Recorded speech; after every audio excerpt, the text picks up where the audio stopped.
59. Treaties. One of the more emphatic commandments by God is against treaties and alliances with heathen or ungodly nations.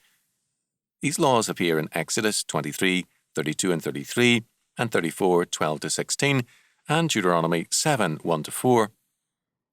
The prophets denounced the kings for such alliances, usually called covenants in those days.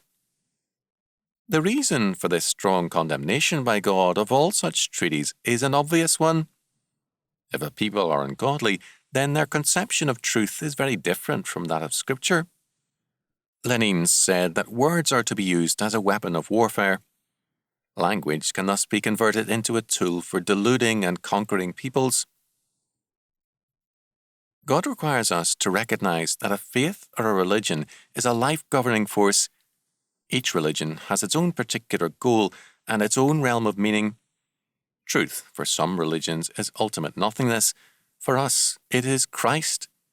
Between these two views of truth, a great gulf exists, so that when a discussion of ultimate truth takes place between these extremes, there are different meanings for truth.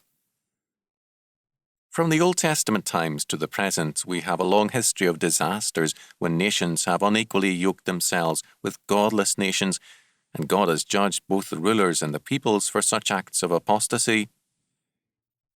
There is no reason nor ground for believing that the Lord God has changed his mind lately, or that he has grown modern and favours unequal yoking.